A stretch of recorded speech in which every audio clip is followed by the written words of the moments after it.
बच्चे स्टार्ट।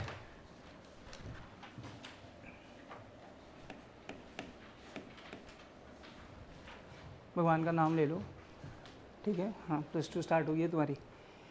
चलो भाई सुनो जरा पहले तो क्लास 12th में देखो जो अपना पेपर पैटर्न की अगर हम सीधा बात करें तो वही पैटर्न है मेरे ख्याल से सभी के स्कूल्स में, वही 34 क्वेश्चन ही आए थे, ठीक है। बट अगर किसी के स्कूल में पैटर्न डिफरेंट भी था, वैसे तो होगा नहीं, तो 34 क्वेश्चन ही आएंगे। स्टिल अगर अभी भी चेंजेस हो सकती हैं, CBSE क्योंकि पूरा साल पड़ा होता है, कम से कम भी अक्टूबर नवंबर में CBSE सैम्पल पेपर आता है, उसमें एग्जैक्ट पता लगता है कि पेपर पैटर्न क्या हो सकता है। क्लियर।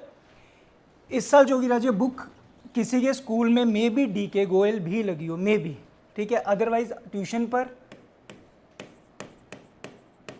ऑफिशियली वो बुक चलेगी जो अपनी वो होगी, that is TS Grewal. 99% schools में तो यही लगी होगी, TS ग्रेवाल, ठीक है। तो यही फॉलो करते हुए चलेंगे ऑफिशियली जो बुक हमने यूज़ करनी है। और जनरली जो ये बुक यूज़ करनी है ये हमने मैक्सिमम कब तक करनी है, 15 अक्टूबर तक। नो डाउट पूरा साल होगी वैसे तो, बट 15 अक्टूबर तक हमने सिलेबस ख़त्म कर देना है। क्लियर। साइड बाय साइड जो एक्स्ट्रा मटेरियल होगा वो साथ साथ प्रोवाइड होता रहेगा तुम बच्चों को। क्लियर। जो बुक्स में बहुत ज़्यादा नहीं, मतलब +1 वाली चीज़ें नहीं होंगी कि बड़ी आराम से समझाता हुआ चल रहा हूँ, थोड़ी स्पीड से आ जाओगे, ठीक है। वंश क्या नाम था, मैं तो इस साइड आ जाए, या तो यहाँ वहीं चला जाए, तू सेकंड लास्ट बेंच पे। रणवीर इस साइड आ जाए थोड़ा सा, वहाँ कॉर्नर से दिखेगा नहीं बिल्कुल। तो 3 बुक्स हैं राजी अपनी। फर्स्ट इज वॉल्यूम 1, और सिलेबस देखो बहुत से स्कूल्स भी होंगे जिसमें मे बी वॉल्यूम 3 भी स्टार्ट कर दें, बट हम ऑर्डर वाइज ही चलेंगे, volume 1, volume 2 and volume 3। Volume 1 होगी, साथ साथ लिख लेना बेशक से, फर्स्ट पेज पे चाहिए, पार्टनरशिप अकाउंटिंग। सेकंड वॉल्यूम जो होगी राजे, अकाउंटिंग फॉर कंपनी अकाउंट्स, या सिंपल आप लिख सकते हो company accounts. And volume 3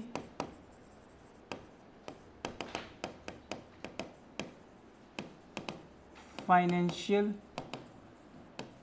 statement of analysis.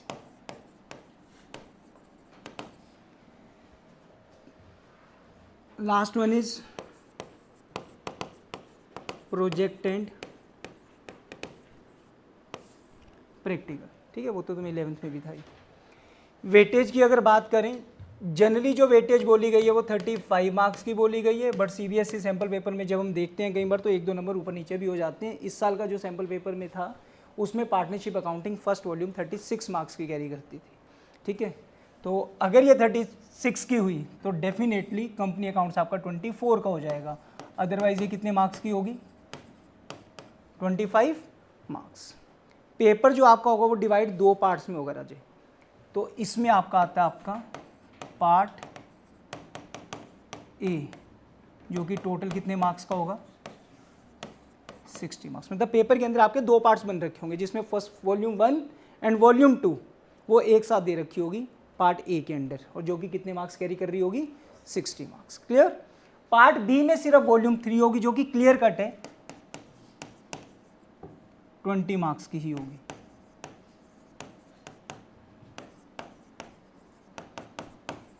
Part B 20 marks. Project and practical 20 marks का। कुछ स्कूल्स में 11th में भी थोड़ा बहुत दे देते हैं 12th से रिलेटेड, ठीक है। नहीं भी दिया कोई दिक्कत नहीं है। हाँ, अदरवाइज ये चीज़ बता दूं कि जो प्रैक्टिकल होगा वो सारा आपका कौन सी बुक से रिलेटेड होगा, वॉल्यूम 3 से रिलेटेड होगा। वॉल्यूम 1 और 2 का उसमें कुछ भी पार्ट इंक्लूड नहीं होता। तो ओवरऑल अगर हम देखें तो देखा जाए तो वॉल्यूम 3 कितने मार्क्स की होगी, एक किस्म से 40 मार्क्स की होगी। क्लियर। प्रोजेक्ट एंड प्रैक्टिकल में पहले रिटर्न भी होता था, अब रिटर्न कुछ नहीं है आपका, सिंपल क्या होगा, प्रोजेक्ट फाइल और वाइवा के ऊपर होगा सारा प्रैक्टिकल। क्लियर। स्टार्ट हमने करनी है राजी अपनी पार्टनरशिप अकाउंटिंग में। अब पार्टनरशिप अकाउंटिंग में अगर हम करें थोड़ा बहुत नोट तुमने, या बाद में कर लेना, ठीक है, वो भेज दूंगा स्लाइड बेशक से। नो, पार्टनरशिप अकाउंटिंग में अगर हम बात करें,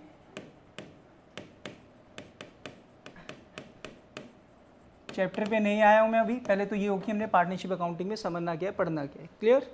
पूरा साल करना है एक एक चीज़। हाँ, इतनी बार बार चीज़ें बोलूँगा, आज तो ज़्यादातर बातें ही करूँगा मैं, ठीक है। तो मेनली तो इस चीज़ पर वर्क करना कि नंबर ऑफ क्वेश्चंस की तो राजी कोई लिमिट ही नहीं है इस साल। लास्ट ईयर फिर भी ये चीज़ होता था, BRS के 10 क्वेश्चन कर लो पूरा चैप्टर डन, 10 क्वेश्चन डेप्रीसिएशन के कर लो, हर एक चीज़ कवर हो जाती थी। इस साल एसएस लिमिट नहीं है क्वेश्चंस की, हम सिर्फ टीएस ग्रेवाल फॉलो कर रहे हैं बुक के पॉइंट ऑफ व्यू से। बट क्या क्वेश्चन टीएस ग्रेवाल में से आएगा ऐसा कोई ज़रूरी नहीं है। हम 10 बुक्स कर लें उसके बाद भी गारंटी नहीं होगी कि उन 10 बुक्स में से ही पेपर आएगा। हाँ, कॉन्सेप्ट जरूर वही आएंगे जिन पे हमें वर्क करना है। समझ गए? जो भी लिख रहे हो ये नहीं बस ये चीज़ डेबिट में आ गई, ये चीज़ क्रेडिट में आ गई, वो हमने +1 में सीख चुके हैं उसका लॉजिक कि एक्सपेंसेस है तो वो डेबिट में आ गया, इनकम है तो वो क्रेडिट में आ गई। अब आप डेबिट में लिख रहे हो, क्रेडिट में लिख रहे हो, हर चीज़ का लॉजिक होगा। +1 में हमने रट्टे लगाए कि डेबिट में जो भी लिखा जाएगा वो एक्सपेंसेस होंगे, वो याद हो चुकी है अब चीज़ें। अब डेबिट में लिख रहे हो तो पता है या तो एसेट लिख रहे हो या एक्सपेंस लिख रहे हो। अब हर चीज़ का लॉजिक हो चुका उसका क्लियर। +1 में हमें सीखना था डेबिट इस तरीके से लिखते हैं, क्रेडिट हम ऐसे लिखते हैं, तो जर्नल एंट्री बन जाती है cash account debit to Suresh. तो लिखने का तरीका ये था जी, क्रेडिट के लिए 2 से स्टार्ट करना पड़ता है। वो याद रख ली हमने चीज़ें।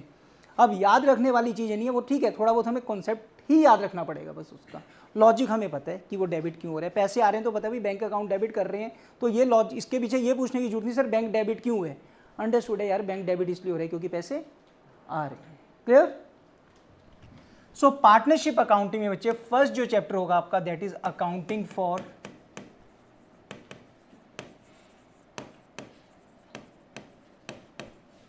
पार्टनरशिप फर्म, जिसको कि हम सिंपल वे में अगर बोलते हैं तो क्या बोल देते हैं टीचर्स, या कई बार लास्ट में बच्चे भी क्या बोलने लग जाते हैं, फंडामेंटल्स ऑफ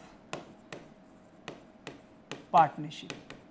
सारे फंडाज ऑफ पार्टनरशिप, सारे कॉन्सेप्ट्स ऑफ पार्टनरशिप, सीधा सा पॉइंट। ये दो +1 में जो हमने अकाउंट्स किया था वो किसका था, सोल प्रोप्राइटरशिप का। हर क्वेश्चन की स्टार्टिंग कैसे लिखी होती थी, Ram started business, Suresh commenced business. But इस साल ऐसा नहीं होगा। कम से कम कितने पार्टनर्स होते हैं बिजनेस में, 2, और मैक्सिमम 50। मैक्सिमम कितने होते हैं, 50। तो हर क्वेश्चन कम से कम भी 2 बंदों से तो जरूर स्टार्ट होगा। क्लियर? कैसे लिखा होगा, Ram and Shyam started business, they invested capital ₹3 lakh and 2 lakh respectively. कुछ इस तरीके से क्वेश्चन स्टार्ट हो रहा होगा। ABC are the 3 partners, ABCD are the 4 partners. तो इस तरीके से क्वेश्चन स्टार्ट होगा। क्लियर? तो अब जब वो पार्टनरशिप बन रही है उनकी, तो पार्टनरशिप में क्या क्या होगा, वो बिजनेस में क्या लगा रहे हैं, पैसा इन्वेस्ट कर रहे हैं, प्रॉफिट जो भी होगा वो आपस में डिस्ट्रीब्यूट करेंगे, इंटरेस्ट ऑन कैपिटल लेंगे, सैलरी लेंगे, किस तरीके से वो सारा कुछ डिस्ट्रीब्यूट करेंगे, वो सारा कुछ कौन से चैप्टर में सीखा जाएगा, अकाउंटिंग फॉर पार्टनरशिप फर्म। इतने में कहने से ख़त्म नहीं हो गया, 100+ क्वेश्चन प्रैक्टिकल है। बट वैसे बता दिया कि एक पार्टनरशिप बन रही है तो उनमें क्या क्या क्लॉजेज के बेसिस पर वो अपने बिजनेस को किस तरीके से सेटल करेंगे, वो सारा किस में आ जाएगा, अकाउंटिंग फॉर पार्टनरशिप फर्म में। सेकंड चैप्टर क्या आएगा जिसमें वैल्यूएशन ऑफ, AC चला दिया, अगर किसी को ठंड लगे तो बता देना बच्चे, बंद कर देंगे बस। अभी ठंड तो लग रही है आदर्श, है लग रही है, लगे तो बंद कर देंगे, ठीक है। Valuation of goodwill. Now valuation of goodwill, +1 में टर्म पढ़ा हमने गुडविल, क्या होती थी गुडविल, बताने पहले तो एक चीज़ पर वर्क कर लो राजे। +1 में हम चुप रह गए तो भी चल गया, +2 में चुप रहेंगे तो बेवकूफ़। मैं एक चीज़ बता दूँ, हम +2 में, ठीक है, कुछ टाइम तक ही होगा जब तक सिलेबस चलेगा, मैं करवा रहा हूँ क्योंकि तुम्हें आता नहीं होगा, और उसके बाद तो जितनी मेरी नॉलेज है उतनी ही नॉलेज तुम्हारे पास है। अगर मैं कह रहा हूँ कि मेरे 100 आ सकते हैं तो तुम नहीं कह सकते कि सर मेरे 99 आ जाएंगे। बात समझ गए? मतलब इस साल हम मिलकर ही वर्क करेंगे और उस तरीके से रिजल्ट निकाल देंगे। इस साल ये वाला तरीके से मैं नहीं चाहता पढ़ाना, +2 में होती नहीं है ये चीज़ कि टीचर एक पढ़ा रहा है बस बच्चों को, हमें आता नहीं है, हम सीख रहे हैं, अभी मिलकर ही कर रहे हैं। एक छोटा सा कॉन्सेप्ट क्लियर कर लिया, अब जब हम उसका क्वेश्चन कर रहे हैं, जब क्वेश्चन कर रहे हैं तो मैं क्वेश्चन नहीं करवा रहा हूँ, हम मिलकर क्वेश्चन कर रहे हैं, क्योंकि कॉन्सेप्ट तुम्हें भी आता है और कॉन्सेप्ट मेरे को भी आता है। समझ गए? तो साथ साथ जहाँ पर भी कुछ भी लगे, डाउट लगे, कुछ लगे, खुलकर पूछना है। 1.5 घंटा बिल्कुल क्लास लाइवली चलनी चाहिए। वैल्यूएशन ऑफ गुडविल, +1 में हमने टर्म किया था गुडविल। गुडविल क्या थी, value of reputation of the business या फर्म, ठीक है। तो अब यहाँ पर हम कंपनी के पार्टनरशिप फर्म के पॉइंट ऑफ व्यू से ही बोलेंगे।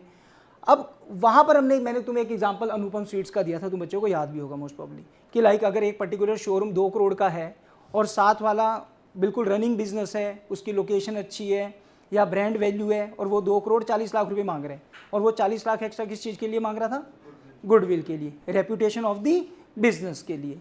बट अब पॉइंट हम वहाँ पर आकर इतने पे चुप हो गए थे कि वो 40 लाख एक्स्ट्रा किस चीज़ के मांग रहे हैं, गुडविल के मांग रहे हैं। बट सामने वाला क्या क्वेश्चन अराइज नहीं करेगा, ये ठीक है 2 करोड़ तो मुझे समझ आ रहे हैं, मार्केट वैल्यू आज की डेट में 2 करोड़ की है, बट 40 लाख जो तू एक्स्ट्रा चार्ज कर रहा है गुडविल के, वो किसी तरीके से तो कैलकुलेट किए होंगे तूने गुडविल के, +1 में तो हम चुप हो गए थे यहाँ पर कि उसने एक्स्ट्रा अमाउंट चार्ज कर ली, किस चीज़ की, अपनी रेपुटेशन की, 40 लाख एक्स्ट्रा मांग लिए। बट अब यहाँ पर क्वेश्चन ये अराइज होगा कि वो 40 लाख की जो कैलकुलेशन की गई वो किस बेसिस पर की गई।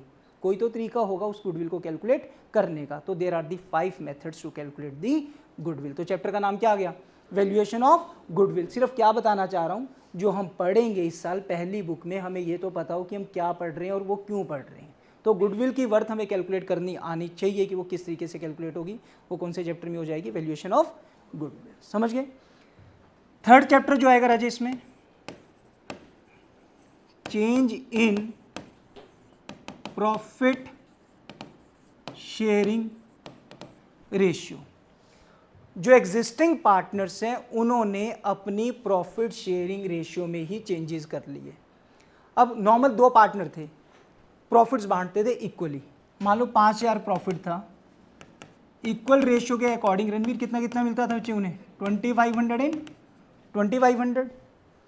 But on a particular point of time, कुछ सालों के बाद उन्होंने कहा कि यार नहीं भाई, मैं बिजनेस में पैसा भी ज़्यादा लगाया है, मैं टाइम भी ज़्यादा डिवोट करता हूँ, मुझे तो प्रॉफिट ज़्यादा चाहिए। दूसरा वाला भी एग्री कर गया। अब एग्री करने के बाद आदर्श उन्होंने रेशियो रख ली राजे 3:2।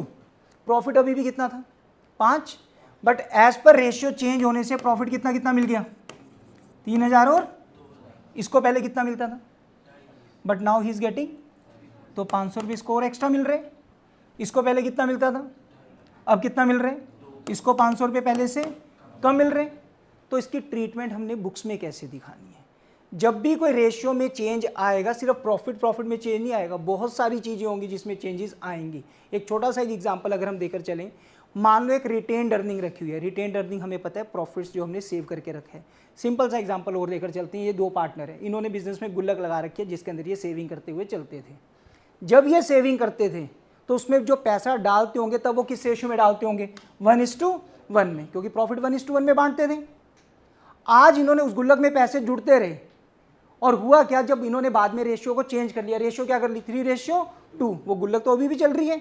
आने वाली जनरेशन आई, जब जनरेशन आई उस गुल्लक को फोड़ने लगे तो वो क्या कहने लगे, दोनों के बेटे, कि इसमें प्रॉफिट जो पैसा डाला होगा वो किस रेशियो में डाला होगा, 3:2 में। जबकि नहीं, पहले किस रेशियो में डाला हुआ है, 1:1 में। तो जिस दिन रेशियो डिसाइड किया उन्होंने चेंज करने के लिए, तो 2 काम करने पड़ेंगे, या तो उस गुल्लक को आज ही फोड़ दो और बांट लो वो प्रॉफिट को, या फिर अगर नहीं फोड़ना तो फिर एडजस्टमेंट तो करनी पड़ेगी कि भाई तेरे अगर इसके अंदर 2500 हैं, बट रेशियो के हिसाब से मेरे इसके अंदर कितने होने चाहिए, 3000, तो ये ले पकड़ 500 रुपये। कल जब गुल्लक फूटेगी तो मेरे को कितने मिलेंगे, 3000 मिलेंगे।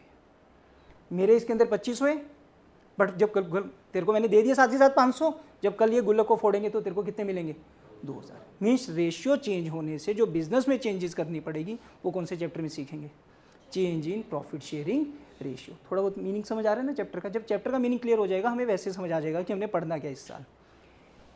ये तो हो गया, अपने पास 2 पार्टनर्स थे, चल रहा था बिजनेस। फिर क्या हुआ, कुछ सालों के बाद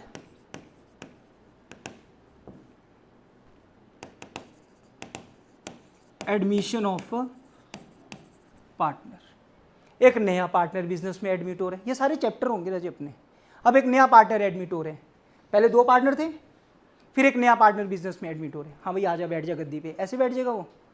हमने बिजनेस को चलाया है, हमने बिजनेस में क्या लगाई थी केशव, कैपिटल लगाई है। हमने बिजनेस की क्या बनाई है, रेपुटेशन बनाई है। वो तो चले चलाए बिजनेस में आ रहे। 10 साल पहले जब 2 पार्टनर ने बिजनेस स्टार्ट किया था तब रिस्क फैक्टर कुछ अलग था, तब कैपिटल कुछ अलग लगाई गई थी। समझ गए बात बिल्कुल। बट एक नया पार्टनर आ रहा है, वो सीधा रनिंग बिजनेस में आकर कैसे बैठ जाएगा। हम उससे क्या लें, हमने पैसा लगाया, तू भी क्या लगा, कैपिटल तू भी लगा। हमने बिजनेस की आज की डेट में क्या बना दी है, रेपुटेशन बना दी है। तेरे को चले चलाए बिजनेस में मिल रहे तो तू क्या दे, शेयर ऑफ गुडविल दे, शेयर ऑफ गुडविल दे। तो कल जब वो तीनों बिजनेस में पार्टनर हो जाएंगे, जो एसेट्स होंगे, सोच के देखना जरा, हमने +1 में कॉन्सेप्ट पढ़े, assets are recorded at which cost, historical cost. बिल्कुल ठीक। अब 2 पार्टनर थे, 10 साल पहले बिजनेस स्टार्ट किया था आदर्श, वो कौन सी वैल्यू पे एसेट्स को लेकर चल रहे हैं, हिस्टोरिकल कॉस्ट पे। नया पार्टनर बिजनेस में आया, कह रहा अच्छा आपकी बुक्स में एसेट, अच्छा 20 लाख के एसेट्स हैं, मार्केट वैल्यू 2 करोड़ हो चुकी है, बट बुक्स में अभी भी क्या चल रही थी, 20 लाख। कह रहा अच्छा मेरा 1/3 हिस्सा, मैं 20 लाख के हिसाब से 1/3 ले आता हूँ।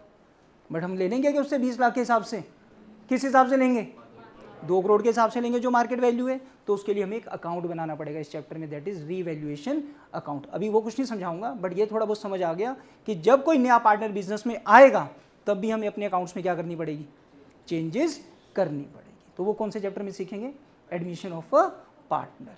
क्लियर हो रहा है? अब मतलब ये तुम्हें क्लैरिटी हो रही है कि जब पार्टनरशिप अकाउंट्स में की क्या क्या स्टेजेस हो सकती हैं। कुछ और भी हो सकता है, 3 पार्टनर चलते आ रहे थे ठीक ठाक, एक पार्टनर का एक्सीडेंट हो गया है, इनकैपेबल है, बीमार रहता है, कोई भी रीजन हो सकता है, उसने क्या सोच लिया, रिटायरमेंट ऑफ अ पार्टनर। नया चैप्टर कौन सा आया, रिटायरमेंट ऑफ अ पार्टनर। समझ आ रहे हो अच्छे से? तो रिटायरमेंट ऑफ अ पार्टनर में क्या होगा, एक पार्टनर क्या हो रहे हैं, रिटायर हो रहे हैं, पर ठीक है तू रिटायर हो रहा है, घर पे बैठ जा, बस ऐसे बैठ जाएगा वो।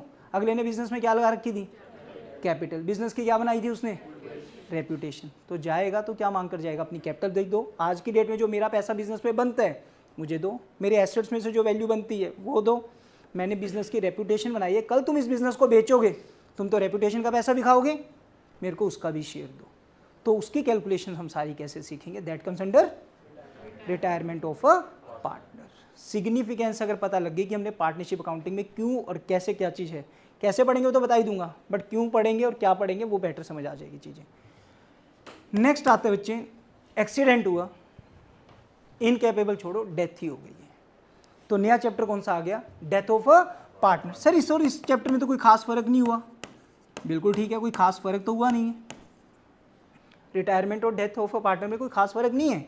रिटायरमेंट में भी क्या हो रहा है, एक पार्टनर बिजनेस को छोड़कर जा रहे हैं, डेथ में भी एक पार्टनर बिजनेस को छोड़कर जा रहा है। पहली चीज तो कैपिटल गुडविल सब कुछ मिला, रिटायरमेंट में उसके हाथों में दे दिया, बट डेथ में उसके हाथों में तो नहीं गया ना, किसके हाथों में गया, उसके फैमिली मेंबर, उसके नॉमिनीज, उसके रिप्रेजेंटेटिव, और एग्जैक्टली टर्म हम यूज करेंगे जब डेथ ऑफ पार्टनर करेंगे, एग्जीक्यूटर। क्या टर्म यूज करेंगे, अभी तो याद नहीं रहेगा, बट जब चैप्टर करेंगे तो याद हो जाएगा। क्लियर? थोड़ा सा एक पॉइंट बीच में अब आएगा यहाँ पर कंफ्यूजन कि क्या चीज़ मैं कह रहा हूँ कि इसमें और क्या डिफरेंस बनेगा। +1 के फिर से कॉन्सेप्ट पर आ जाओ। +1 की एक लिमिटेशन थी, does not provide timely information. हमें अकाउंट जब चाहे हमें टाइम पर इंफॉर्मेशन प्रोवाइड नहीं करता। रिटायरमेंट में 99% क्वेश्चन जो होंगे ना हमें, वो रिटायरमेंट कब हो रही होगी, at the end of the financial year, पूरे अकाउंट सेटल होने के बाद। बट डेथ तो अनसर्टेन है, वो तो कभी भी हो सकती थी। 3 महीने बिजनेस चलता रहा ये वाला फाइनेंशियल ईयर नॉर्मल, और उसकी डेथ हो गई। अब 3 महीने का उसके फैमिली मेंबर्स क्या मांगेंगे, उसका शेयर ऑफ प्रॉफिट। 3 महीने में तो था पार्टनर बिजनेस में, वो कहेंगे 3 महीने जो बिजनेस ने कमाया है उसका तो प्रॉफिट का शेयर दो। बट हम अकाउंट सेटल कैसे करें उस दिन, अकाउंट्स तो कब सेटल होने हैं, at the end of the financial year, क्योंकि अकाउंटिंग की एक लिमिटेशन है कि अकाउंट्स इन बिटवीन हम सेटल नहीं करते। तो उसको जो दिया जाएगा वो एक एस्टिमेटेड बेसिस पर दिया जाएगा, और वो एस्टिमेटेड बेसिस कैसे कैलकुलेट होगा तब वो चैप्टर में सीखेंगे। आगे समझ? तो ये डिफरेंस जरूर होगा रिटायरमेंट और डेथ में। लास्ट चैप्टर आएगा इस बुक में, dissolution of partnership firm. Firm लगाना जरूरी है। Dissolution of a partnership firm, जब फर्म ही क्या हो गई, डिसॉल्व हो गई, पार्टनर्स एग्री करके हम बिजनेस ही क्या कर रहे हैं, बंद कर रहे हैं। सर डिसोल्यूशन ऑफ पार्टनरशिप बोल दें, ये सारी डिसोल्यूशन ऑफ पार्टनरशिप थी, पार्टनरशिप डिसॉल्व हुई है, नई फॉर्म हो गई है। पहले 2 पार्टनर थे, नया पार्टनर आ रहा है, पिछली पार्टनरशिप क्या होगी, डिसॉल्व, बट नई पार्टनरशिप क्या होगी, form.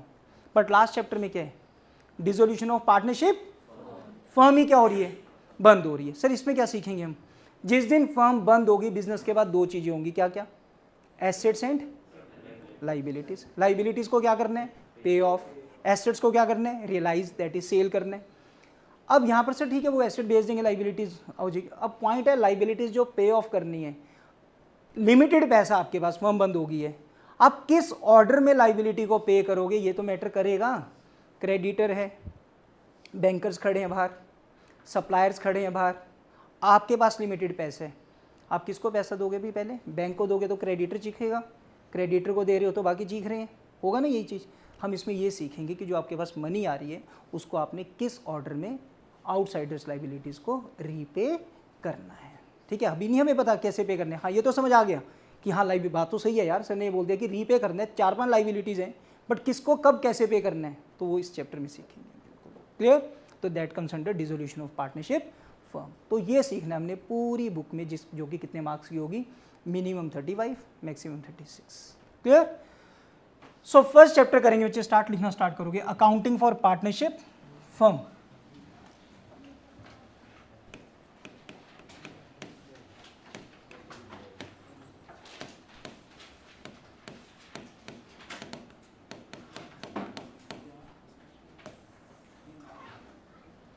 Accounting for partnership firm, एक बार रिपीट होगा बच्चे, स्टार्टिंग में जब नहीं कर रहा था, लिख लो एक बार, कोई नहीं। अच्छा, मैं रजिस्टर्स का बताना भूल गया,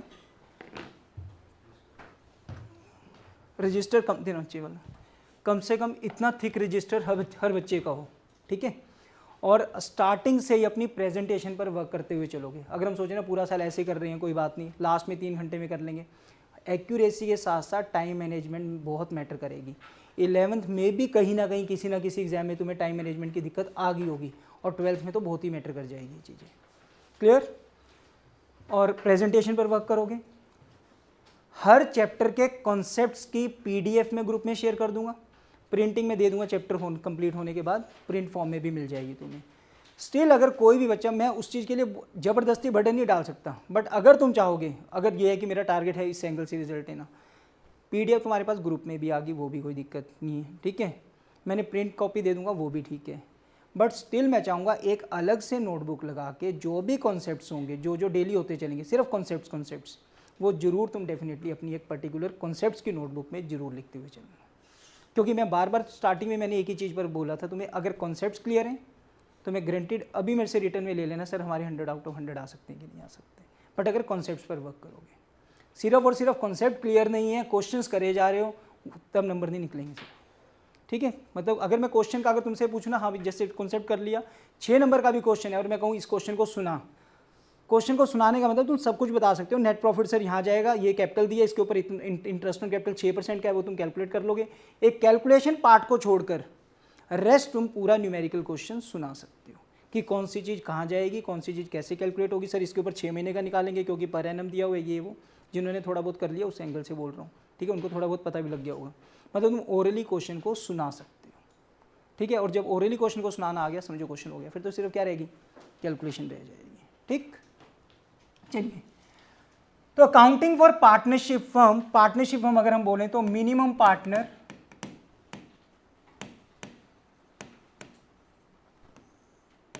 बहुत ज़्यादा हम थ्योरी पर वर्क नहीं करेंगे, ठीक है, क्योंकि +2 में थ्योरी बहुत ज़्यादा एज सच मार्क्स की नहीं आती है, एमसीक्यू में ही आती है, बट स्टिल जितनी जरूरत होगी वो हम साथ साथ कर लेंगे। क्लियर? मिनिमम पार्टनर्स होंगे राजे 2, एक बार स्टार्ट हो जाएगा बस उसके बाद हम स्पीड खींच देंगे अपनी। Maximum partners are 50।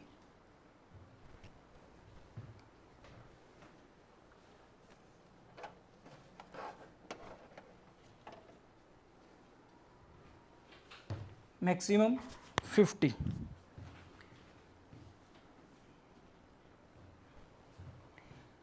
पार्टनरशिप में हमने +1 में पढ़ा हुआ है, जो बिजनेस स्टडीज हमने पढ़ी थी, फॉर्म्स ऑफ बिजनेस ऑर्गेनाइजेशन, उसमें चैप्टर में पार्टनर्स में आपस में क्या होता है, एक पार्टनरशिप डीड होती है, पार्टनरशिप एग्रीमेंट होता है।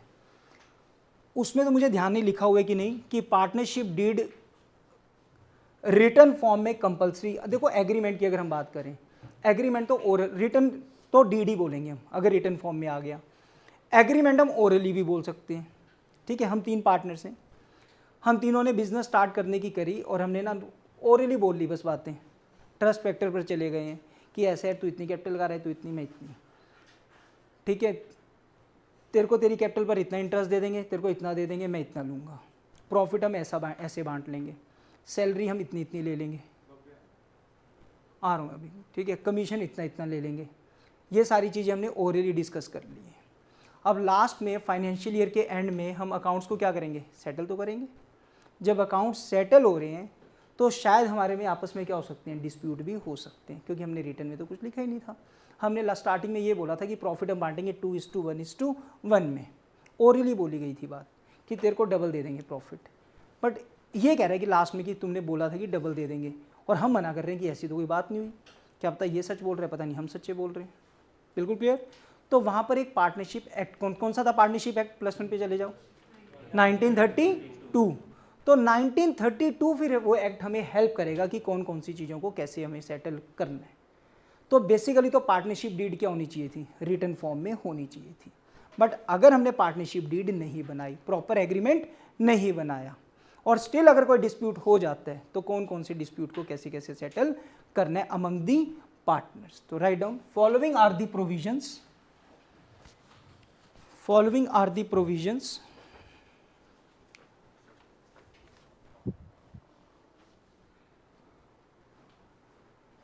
following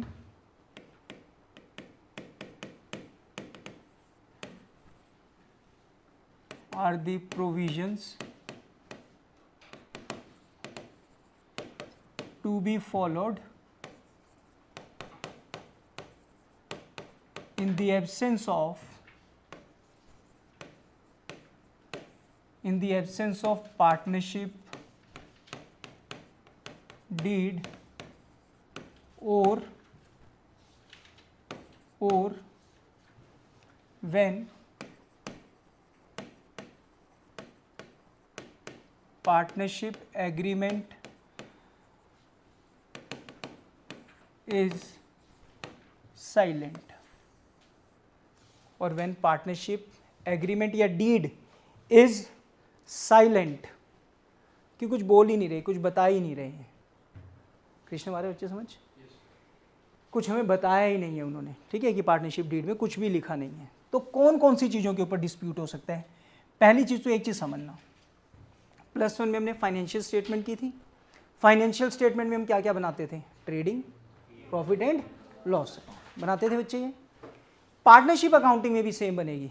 पार्टनरशिप अकाउंटिंग में सर हमें भी बनाना होगा, हमें सीधा दे रखा होगा नेट प्रॉफिट कितना हुआ, बट जनरली मतलब पार्टनरशिप अकाउंटिंग में भी बनाया जाएगा तो प्रॉफिट एंड लॉस अकाउंट में बाय ग्रॉस प्रॉफिट, फिर हमने यहाँ क्या लिखे होंगे राजे? सारे एक्सपेंसेस, यहाँ क्या लिखी होगी हमने? इनकम्स, और लास्ट में फिर हमारा नेट प्रॉफिट बचा होगा।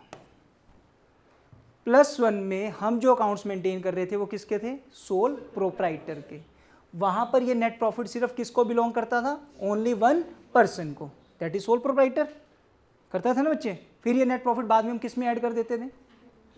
कैपिटल में, क्योंकि वो सारी कैपिटल किसकी होती थी? ओनर, एक ही पर्सन की। बट यहाँ पर जो ये नेट प्रॉफिट होगा कम से कम कितने बंदों को बिलोंग करता होगा?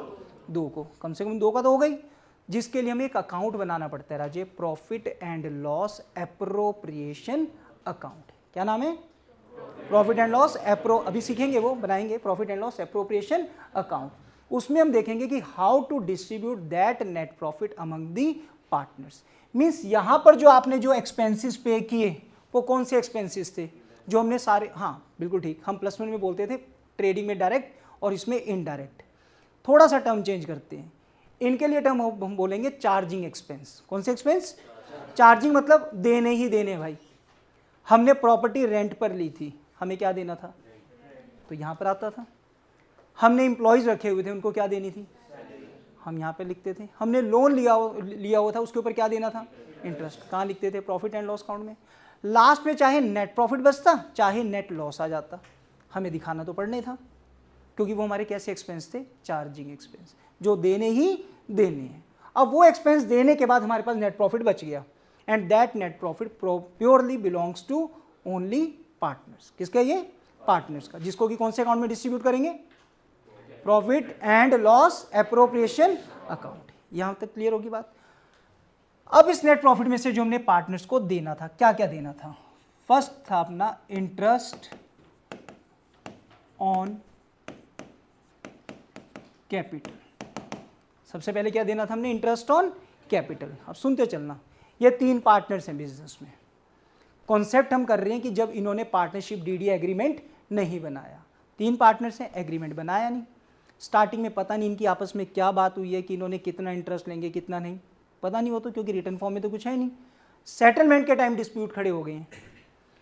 एक पार्टनर कह रहे हैं मैं इंटरेस्ट ज़्यादा लूँगी क्योंकि मैंने पैसा ज़्यादा लगाया है, बाकी 2 पार्टनर कह रहे हैं ऐसी कोई डिस्कशन नहीं हुई थी कि कौन कितना पैसा लगा रहा है। हमने +1 में फिर से पढ़ा है टाइप्स ऑफ पार्टनर्स, ऐसी कोई कंपल्शन नहीं होती कि पैसा ज़्यादा लगाओ तो इंटरेस्ट भी ज़्यादा पाओगे या प्रॉफिट ज़्यादा पाओगे। पढ़े ना हमने, active partner, dormant partner, sleeping partner, तो वो कुछ भी हो सकते हैं एग्रीमेंट में जो भी लिखा होता है, बट एग्रीमेंट तो बने ही नहीं। अब एग्रीमेंट बनाने डिस्प्यूट हो गया, कौन सा कानून की किताब कौन सी खोली हमने? पार्टनरशिप एक्ट 1932, वो क्या कहता है, फिर उसमें पढ़ा हमने कि अच्छा अगर डीड ना बनी हो तो कितना इंटरेस्ट ऑन कैपिटल दिया जाएगा, और उसमें क्या लिखा हुआ था, नॉट अलाउड। क्या लिखा हुआ था, नॉट, हम नहीं कह रहे, हम कुछ भी नहीं कह रहे, कौन कह रहे हैं, तो पार्टनरशिप एक्ट 1932। पहली चीज, अलाउड टर्म क्या क्यों लिखा है हमने, हम अकाउंट्स हमने प्लस वन में पढ़ा है, business and business man both are separate legal entity. Accounts किसके बनते हैं, बिजनेस के। यहां पर भी partnership and partnership firm and partners both are separate legal entity. Accounts किसके बन रहे हैं, फर्म के। तो फर्म के पॉइंट ऑफ व्यू से सोचकर चलना कि फर्म ने क्या देना है और फर्म ने क्या लेना है। अगर फर्म ने देना है तो टर्म होगा अलाउड, और अगर फर्म ने लेना है तो टर्म होगा चार्ज। क्या टर्म होगा तब, चार्ज। यहां तक आगे बच्चे बात समझ। अब हम यहां पर क्या बात कर रहे हैं, पार्टनर्स ने बिजनेस में पैसा लगाया था, firm has to allow, firm has to give interest on capital to the partners, but deed तो बनी नहीं है, और डीड ना बनी हो तो पार्टनरशिप एक्ट 1932 कहता है किसी भी पार्टनर को इंटरेस्ट ऑन कैपिटल देना अलाउड नहीं करना। तो टर्म क्या लिखेंगे, नॉट अलाउड। आगे बच्चे समझ। सेकंड, कौन, हाँ दोनों भेज देना, मैं कर लूंगा बात। इंटरेस्ट ऑन ड्रॉइंग्स, हाँ जी, इंटरेस्ट ऑन ड्रॉइंग्स। ड्रॉइंग्स क्या होती थी Raje, when proprietor withdraws from the business for his or her personal use. यहां पर पार्टनर्स हैं, पार्टनर्स अपने पर्सनल यूज के लिए पैसा निकाल रहे हैं। फर्म क्या कह रही है, अब लास्ट में सेटलमेंट का टाइम आया, एक पार्टनर ने बिजनेस में से पर्सनल यूज के लिए पैसे निकाले थे, लास्ट में सेटलमेंट के टाइम बाकी पार्टनर क्या करें, भाई तूने पर्सनल यूज के लिए पैसे निकाले थे, ऐसे कैसे निकाल लिए, बस भाई आगे बस 2 मिनट आगे बस, तो तू मेरे को इसके ऊपर क्या दे, मतलब फर्म को क्या दो, इंटरेस्ट ऑन ड्रॉइंग्स दो। बट उसने क्या, यार अपना ही तो बिजनेस है, मुझे पर्सनल यूज़ के लिए पैसे चाहिए थे, मैंने ले लिए, मैंने वापस दे तो दिया बिजनेस को, बट बाकी कह रहे हैं ऐसे थोड़ा ना तू निकाल लेगा, यार तेरे को क्या देना चाहिए, इंटरेस्ट देना चाहिए। बट वो मना कर रहे हैं कि मैं कितना दूं, क्यों दूं, कैसे दूं। तो अब बाकी पार्टनर्स कह रहे हैं हमें तो इंटरेस्ट चाहिए, फिर किसको देखना पड़ा, पार्टनरशिप एक्ट 1932। यानी कि यहां पर फर्म ने इंटरेस्ट ऑन ड्रॉइंग पार्टनर से क्या करना था, चार्ज करना था। अलाउड तो नहीं बोलूंगा ना, क्या करना था, चार्ज। वहां पर कितना लिखा हुआ था, कितना चार्ज करो, नॉट चार्ज। क्या टर्म बोलेंगे, नॉट, हम कुछ भी नहीं बोल रहे अपने आप, ये तो पार्टनरशिप एक्ट 1932 बोल रहे हैं। नोट करो चाहिए, 1 मिनट आगे उसमें।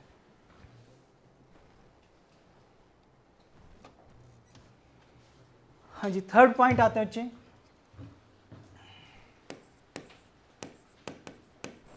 Any remuneration, sorry, any remuneration, remuneration means partner को सैलरी या कमीशन, एंड कमीशन कर लो चाहे, पार्टनर को सैलरी या कमीशन। हाँ जी, अगेन सेटलमेंट का, ये तो पता लग गया कि डीड नहीं बनी हुई। अब लास्ट में सेटलमेंट का टाइम आया है, एक पार्टनर क्या करे, मैंने सबसे ज़्यादा टाइम डिवोट किया है बिजनेस में, मैं तो 50,000 सैलरी लूँगा पर मंथ के हिसाब से, या एनुअली इतनी सैलरी लूँगा। एक पार्टनर कह रहा है प्रॉफिट ज़्यादा हुआ है बिजनेस में, मैंने ज़्यादा टाइम डिवोट किया था, मैं इतने % कमीशन एक्स्ट्रा लूँगा। ठीक है, तीसरा पार्टनर कह रहा है ऐसी कोई बात ही नहीं हुई थी, सैलरी की, कमीशन की, इन चीज़ों की तो कोई बात ही नहीं हुई, तो ना कोई सैलरी देंगे ना कोई कमीशन देंगे। एक सैलरी मांग रहा है, एक कमीशन मांग रहा है, तीसरा कह रहा है कुछ भी नहीं देंगे। अब देखना तो पड़ेगा कौन ठीक है। तो पार्टनरशिप एक्ट 1932 क्या कह रहा है, हाँ जी, यहाँ पर पहले टर्म ये बताओ, अलाउड टर्म या चार्ज टर्म, अलाउड। क्या टर्म होगा, अलाउड। कि फर्म क्या देगी उनको, तो फर्म क्या देगी, नॉट अलाउड,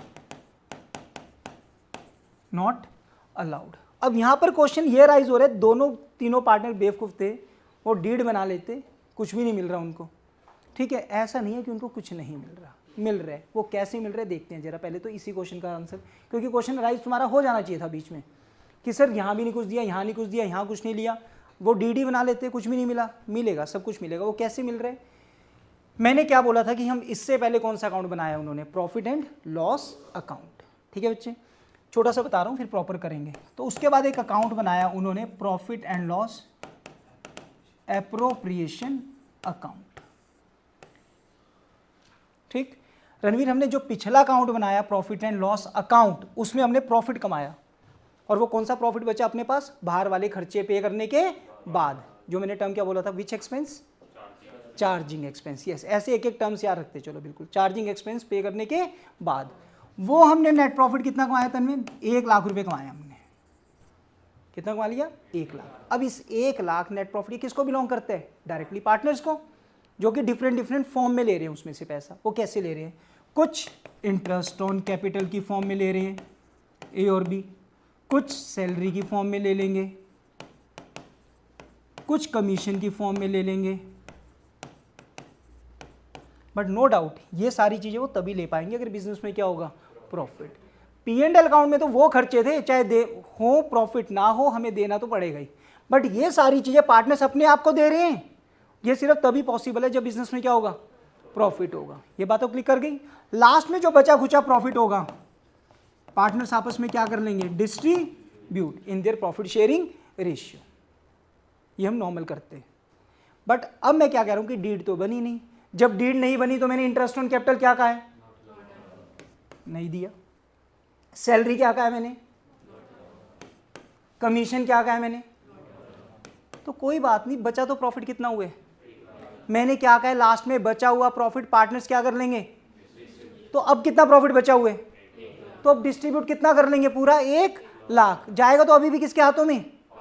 पहले वो किसी और फॉर्म में जा रहा था, कुछ इंटरेस्ट ऑन कैपिटल के नाम से जा रहा था, कुछ सैलरी के नाम से जा रहा था, कुछ कमीशन के नाम से जा रहा था। अब अल्टीमेटली वो किस नाम से जा रहा है? प्रॉफिट के नाम से जा रहा है। बट जा तो किसके हाथों में रहा है? पार्टनर्स के ही हाथों में जा रहा है। बट सर अमाउंट तो कम ज़्यादा मिल जाएगी। हाँ, वो बिल्कुल क्लियर बात है। अमाउंट क्या होंगी अब उनकी? पहले जो मिलनी थी उनसे कुछ अलग होगी। बट बटना पहले भी कितना था? 1 लाख। अभी भी कितना बटने? ये बात क्लिक कर गई? ठीक है। तो मतलब ये क्वेश्चन में कई बार बच्चे ये सोचते हैं कि उन्हें कुछ भी नहीं मिल रहा, फिर फायदा क्या हो रहा है। नेक्स्ट पॉइंट कहते हैं प्रॉफिट शेयरिंग रेशियो। प्रॉफिट कैसे बांटेंगे? तेरे आ रहे समझ? बिल्कुल। 3 पार्टनर्स हैं, तीनों ने प्रॉफिट्स बांटने हैं आपस में। अगेन स्टार्टिंग में बात क्या हुई नहीं हुई, कौन सच है कौन झूठ नहीं पता। इन्होंने ये लास्ट में ये कह रहे हैं कि भी इसने प्रॉफिट्स ने कहा कि 2:1:1 की बात हुई थी कि मेरे को प्रॉफिट ज़्यादा मिलेगा, मैं ज़्यादा टाइम डिवोट करती हूँ, मैं ज़्यादा कैपिटल लगा रही हूँ, ठीक है, मुझे ज़्यादा नॉलेज है। 100 रीज़न हो सकते हैं जो वो लास्ट में कह रही कि बात हुई थी। बट बाकी पार्टनर्स एग्री नहीं कर रहे इस बात को। फिर हमें किसको देखना पड़ेगा? Partnership act 1930। अगर तो सेटलमेंट हो रही है फिर तो बात ही खत्म। बट नहीं हो रही तभी तो हमें किसको फॉलो करना पड़ा? पार्टनरशिप एक्ट 1932 को। वो क्या कह रहे हैं? जनरली आप भी क्या कहोगे कि प्रॉफिट तुम कैसे बांटो? इक्वली बांटो। तो यहाँ पर भी क्या आएगा? इक्वली 1:1 में। 2 पार्टनर्स के लिए हम क्या बोल देते हैं? 1:1। ठीक। पर हम कोई बात नहीं, अगर तुझे आता है फिर भी देख लें, सोना नहीं है। प्रॉफिट शेयरिंग रेशियो इक्वली 1:1 में। हो गया बच्चे clear? Next point, interest on loan advanced by partner to firm. ठीक है, थोड़ा स्टार्टिंग है, इस करके स्पीड भी थोड़ी आराम से रख रहा हूँ अभी। कृष्ण बारह बच्चे बिल्कुल समझ। इंटरेस्ट ऑन कौन से लोन के ऊपर सब है? Loan advanced by partner to the. जो लोन पार्टनर ने किसको दिए? फर्म को दिए। लोन पार्टनर ने फर्म को दिए, we are the firm. Partner ने हमें दिए, हमने उनको इंटरेस्ट देना पड़ेगा, हमने उनको इंटरेस्ट अलाउ करना पड़ेगा। टर्म क्या बोलूँगा? अलाउड। अब हुआ यही कि एक पार्टनर ने ड्यूरिंग द ईयर फर्म को लोन दिया था। नॉर्मली था कि 3 पार्टनर थे, उन्होंने 2-2 लाख रुपए लगा के बिजनेस स्टार्ट किया, कैपिटल लगा दी 2-2 लाख रुपए। अब बिजनेस को बीच में फंड्स की रिक्वायरमेंट है। अब फंड्स की रिक्वायरमेंट है तो वो मार्केट में चले गए पता करने की बैंक में की मतलब लोन क्या रेट ऑफ इंटरेस्ट पे मिलेगा, इस पर्टिकुलर रेट ऑफ इंटरेस्ट पे मिल रहा है लोन। एक पार्टनर ने कहा ठीक है मेरे पास हैं पैसे। ये तो जरूर नहीं है कि 2-2 लाख रुपए लगा के बिजनेस स्टार्ट कर रहे हैं तो तीनों की फाइनेंशियल पोजीशन सेम है, ऐसा कुछ नहीं है। वो तो वैसे बिजनेस स्टार्ट कर रहे हैं। एक पार्टनर कह रहा है मेरे पास है पैसा, मैं दे देता हूँ यार, बैंक से इतना महंगे रेट पर इंटरेस्ट पे लोन ले रहे हैं, मेरे पास है पैसा, मैं दे देता हूँ बैंक बिजनेस को लोन। क्या दे देता हूँ? लोन दे रहा है वो। समझ के बात? बिल्कुल ऐसे ही पैसे नहीं देगा वो। क्या एक्सपेक्ट करेगा? इंटरेस्ट। बिल्कुल ठीक है, नहीं तो वो कहीं और पैसे इन्वेस्ट कर देगा यार। बात समझ रहे हो ना, अगर वो लोन दे रहा है तो डेफिनेटली इंटरेस्ट एक्सपेक्ट करेगा। अब हुआ ये कि लास्ट में जब सेटलमेंट का टाइम आया, वो कह रहा हाँ भाई 9% रेट ऑफ इंटरेस्ट पे दे दो, मुझे इंटरेस्ट दे दो। तो कह रहे 9%, कह रहा हाँ मार्केट में 10% है, मैं तो 9 पे 9 ही मांग रहा हूँ तुमसे, बट बाकी कह रहे इतने में तो कोई बात नहीं हुई थी, पहली बात तो इंटरेस्ट की कोई बात ही नहीं हुई थी, तेरे पास पैसा था, तूने फर्म को लोन दे दिया। अब बाकी पार्टनर बिल्कुल मना कर गए इंटरेस्ट के लिए, और वो कह रहे 9% दो। अब पता नहीं बात हुई थी या नहीं हुई थी, और कितने रेट ऑफ इंटरेस्ट पर बात हुई थी, क्या पता इंटरेस्ट रेट पर बात हुई हो बट कम पर हुई हो। वो अब जान के कितना मांगने लग गया, 9%। दोनों बाकी मना कर रहे हैं, जबकि इंटरेस्ट की तो बात कह रही शायद हुई थी, बट कहीं ना कहीं तो डिस्प्यूट राइज हो गया ना। किसको फॉलो करना पड़ा? पार्टनरशिप एक्ट 1932, वो भी ये कहता है कि इंटरेस्ट तो देना चाहिए, इंटरेस्ट तो देना चाहिए। और वो क्या कहता है कि कितना इंटरेस्ट देना चाहिए? 6% पर एनम। अगेन हम कुछ नहीं कह रहे, हमें अपने आप नहीं आता कुछ भी, हम तो पार्टनरशिप एक्ट 1932 को फॉलो करते हुए चल रहे हैं। क्लियर बच्चे? कितने interest? 6% per annum. Per annum की यहाँ पर सिग्निफिकेंस है, बहुत ध्यान से सुनते हुए चलना हर चीज को एक एक। पर एनम का मतलब क्या हुआ? 6% इंटरेस्ट आर्यन कितने टाइम पीरियड के लिए चार्ज किया जाएगा? पूरे 1 साल के लिए, पूरे 1 साल के लिए। मतलब क्या हुआ? कृष्ण तूने मेरे से आज लोन लिया, तूने कहा सर मेरे को लोन दे दो 2 लाख रुपए, मैंने कहा ओके। अब तू मेरे को ना कल ही पैसे वापस करने आ गया, और मैंने तेरे को कहा मैं तेरे से ना 6% इंटरेस्ट लूंगा। कितने परसेंट इंटरेस्ट लूंगा? 6%। और तू कल पैसे देने आ गया। अब जब तू मुझे कल ही पैसे देने आ गया ना, तो मैंने कहा हाँ भाई दे 6% इंटरेस्ट। कह रहे एक ही दिन की तो बात हुई है, क्या एक ही दिन का तो लोन? मैंने कहा मैंने तेरे को 6% इंटरेस्ट बोला है। 6% का मतलब क्या हुआ? कि हम टाइम पीरियड को कंसीडर नहीं करेंगे।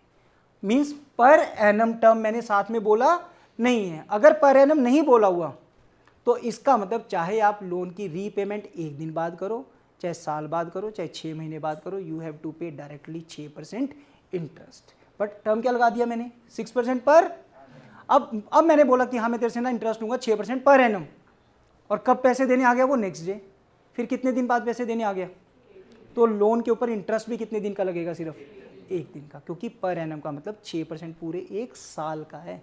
जितने टाइम पीरियड होगा उतने मंथ्स हम कंसीडर करेंगे, और अगर पर एनम नहीं दिया हुआ तो टाइम पीरियड कंसीडर नहीं करेंगे। आगे बच्चे बात बिल्कुल समझ? तो सर यहाँ पर तो लगाना है ना टाइम पीरियड? यस, यहाँ पर टाइम पीरियड लगाना है, क्योंकि पर एनम लगेगा ही लगेगा। तो क्या लिखे हम? 6% इंटरेस्ट क्या होगा? चार्ज के अलाउड? अलाउड, क्योंकि फर्म ने इंटरेस्ट देना है। आगे बच्चे समझ बिल्कुल? Last point, interest on loan, बाद में बताऊंगा, अभी रुको। एडवांस्ड बाय 530 बताता हूँ बच्चे, firm to partner. Interest on loan advanced by firm to partner. Loan advanced by firm to, loan किसने दिया राजी? फर्म ने दिया। किसको दिए? फर्म ने पार्टनर को दिया, हमने दिया है।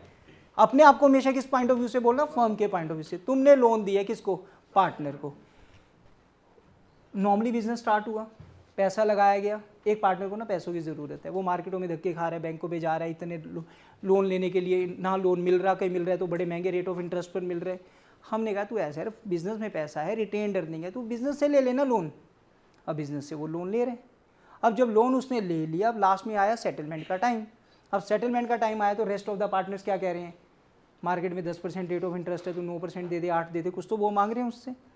बट उसने कहा यार बिजनेस का अपना ही बिजनेस है, मुझे पैसों की जरूरत थी, मैंने ले ली वापस, मैंने बिजनेस में पैसे वापस दे तो दिए, बात वो भी ठीक कह रहे हैं। बट अब पॉइंट उसने लिया क्या था? लोन। डिस्प्यूट तो हो गया राइज, किसको फॉलो करना पड़ा? पार्टनरशिप एक्ट 1932 को। फिर वो क्या कहते हैं? अब पहली बात, यहाँ पर चार्ज वर्ड होगा कि अलाउड? क्योंकि फर्म ने इंटरेस्ट ऑन लोन लेना है, तो एक्ट में क्या कह रहा है कि कितना चार्ज किया जाए? Not charge. क्या टर्म लिखा हुआ उसमें? Not charge. आए बच्चे बिल्कुल समझ? करो नोट पहले ये।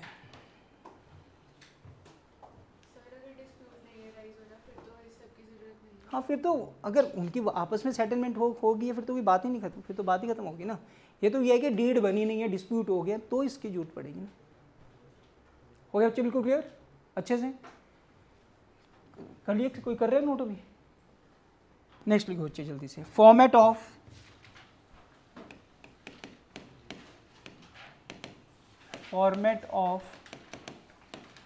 Profit and loss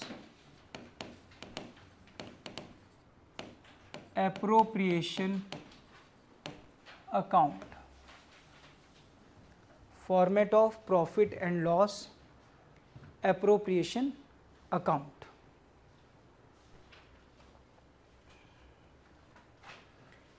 profit and loss appropriation account थोड़ा सा मैंने अभी बता दिया था तुम्हें। नेट प्रॉफिट हमने कौन से अकाउंट में अर्न कर कैलकुलेट कर लिया? प्रॉफिट एंड लॉस अकाउंट में। Now how to distribute that net profit among the partners, that comes under profit and loss appropriation account. Start करते हैं। प्रॉफिट एंड लॉस appropriation account for the year ended 31st March 2025।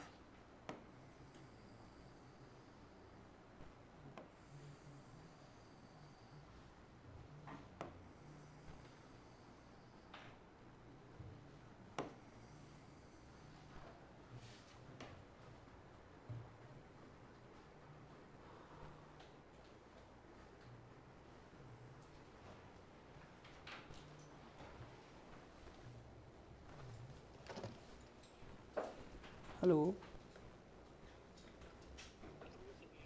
हाँ जी नमस्कार sir. हाँ चलो, तो प्रॉफिट एंड लॉस अकाउंट पहले हमने कौन सा अकाउंट बनाया था? ट्रेडिंग। ट्रेडिंग में क्या कैलकुलेट किया? फिर कौन सा अकाउंट बनाया? उसमें क्या कैलकुलेट हुआ? मीन्स ग्रॉस प्रॉफिट आपने यहाँ ट्रांसफर किया, इनकम लिखी, एक्सपेंसिव लिखे, फाइनली क्या निकाल लिया? फिर इसके नीचे कौन सा अकाउंट बनाना पड़ता है? Profit and loss appropriation. Net profit यहाँ ट्रांसफर हो जाएगा, तो means P and L appropriation account में by profit and loss account bracket में हम लिख दें नेट प्रॉफिट। इनर फॉर्मेट लिख लेना बच्चे, बीच में ध्यान नहीं रहा। पर्टिकुलर्स अमाउंट जरूर लिख लेना। पर्टिकुलर्स अमाउंट, ठीक है, मिस नहीं करना है, लिखना है जरूर। फर्स्ट टाइम जो फॉर्मेट बना रहे हो, particulars amount debit and credit. हाँ जी, तो ये नेट प्रॉफिट कौन से सिया जो हमने कौन से अकाउंट में अर्न किया? प्रॉफिट एंड लॉस अकाउंट में। क्लियर? यहां पर आ गया। इनर कॉलम में टिक लगाना राजी, अभी बाहर मत लिखना, रीजन है बताऊंगा। अब ऐसे करो, 5 मिनट ना नोट ही मत करना, पहले समझ लो थोड़ा सा, ठीक है, क्योंकि बीच बीच में कई चीज़ें एडजस्ट करनी है, फिर बेटर समझ आएगा। अब ये नेट प्रॉफिट है, मान लो यहाँ पर ये नेट प्रॉफिट कितना था अपना, नोट मत करना बच्चे, बाद में नोट कर लेना, 5 मिनट लगेंगे, बस यही चीज़ करवानी मैंने लास्ट आज। नेट प्रॉफिट कितना? 1 लाख। तो 1 लाख यहाँ पर ट्रांसफर हो गया होगा। अब 1 लाख यहाँ पर जब नेट प्रॉफिट ट्रांसफर करने के बाद फिर हमने ना बाद में एक चीज़ देखी कि ओ यार इंटरेस्ट ऑन लोन तो लिखना ही भूल गए हम। इंटरेस्ट ऑन लोन मेरा इस अकाउंट का पार्ट नहीं है। ये अकाउंट तो किसके लिए बना रहे हैं? जो प्रॉफिट हमने अर्न किया उसको हमने पार्टनर्स में कैसे डिस्ट्रीब्यूट करना है, यही है बच्चे। तो यानी कि इंटरेस्ट ऑन लोन तो आपका कौन से अकाउंट का पार्ट था? प्रॉफिट एंड लॉस अकाउंट का। 5000 में इंटरेस्ट ऑन लोन लिखना भूल गया था। अगर मैं ये 5000 इंटरेस्ट ऑन लोन यहाँ पे लिखता एक्सपेंस, तो मेरा प्रॉफिट 1 लाख ना होता, कितना होता? 95,000 होता। 5000 और खर्च होने के बाद कितना बचता? 95,000। यानी कि 1 लाख नहीं है, यहाँ पर कितना आना चाहिए? अब क्या करें हम? या तो अपना एक छोटा सा प्रॉफिट एंड लॉस अकाउंट बना लेते हैं, उसमें 1 लाख लिख के 5000 डेबिट साइड लिख के 95 रख लेंगे, फिर यहाँ लिख देंगे। बट या फिर अगर हम यहीं से माइनस कर दें, माइनस इंटरेस्ट ऑन लोन, तो अपना एक्चुअल नेट प्रॉफिट आ जाएगा। 1 लाख में से हमने 5000 net profit interest on loan minus कर दिया। ये बात आ गई समझ? यानी कि एक्चुअल नेट प्रॉफिट कितना हुआ? 95,000। यहाँ तक कोई डाउट? फिर उसके बाद फिर हमने देखा ओहो, एक अपना ना यार रेंट पेड तो हम लिखना ही भूल गए 3000 रुपये। अब अगर 3000 रेंट पेड लिखते तो हमारा 95 ना होता, कितना होता? 92 होता। फिर से या तो पी एंड एल अकाउंट बना रहे हैं, बट अगर नहीं बना रहे तो कहाँ से माइनस कर लें? नेट प्रॉफिट में से। ये भी क्लियर, क्योंकि ये कौन से अकाउंट का पार्ट था अपना? प्रॉफिट एंड लॉस अकाउंट का। फिर देखा हमने यार मैनेजर को कमीशन तो दिया ही नहीं 2000 रुपये।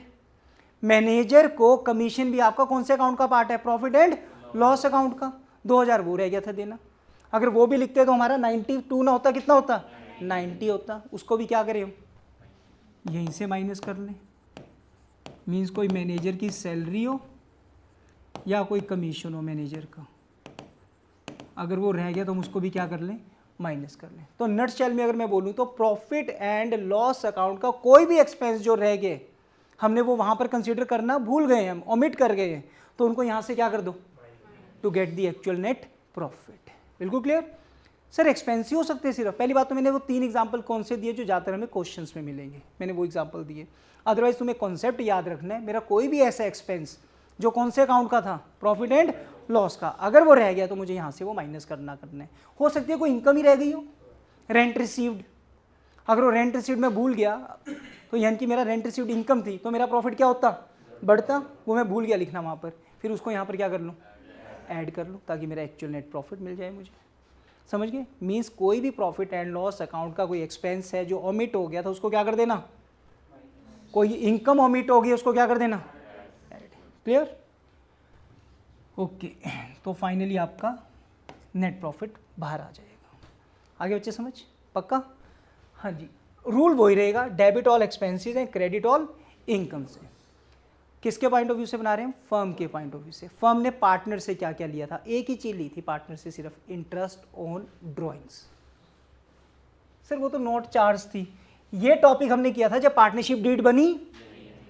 ये हम ये एज्यूम करके चल रहे हैं कि पार्टनरशिप डीड बनी हुई है, डीड बनी है और क्लियर लिखा है कि पार्टनर्स ने इतना इतना इंटरेस्ट ऑन ड्रॉइंग देना था, तो यानी कि पार्टनर फर्म ने उनसे क्या किया? इंटरेस्ट ऑन ड्रॉइंग चार्ज की है। और अगर चार्ज किया है तो फर्म की क्या बन गई?